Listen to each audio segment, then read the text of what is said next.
Hey everyone, welcome back to the channel. If you've ever wondered how to connect your TopStep account to TradingView and trade directly from your charts, you're in the right place.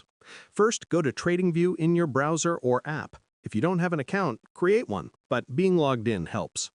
From the home page, click on the Products tab at the top, then scroll down and open the Trading panel at the bottom of the page. This is where you connect brokers and place trades directly from your charts.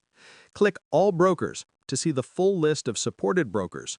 If TopStep appears, great, you can connect it directly and start trading immediately. If TopStep isn't listed, don't worry. A reliable workaround is using Trivate. TopStep often provides access through Trivate, which is supported by TradingView. Simply connect your TopStep account to Trivate, then connect Trivate to TradingView, and you'll be able to trade from your charts just like a native connection. It may seem a little tricky at first, but once you understand the flow, it's straightforward.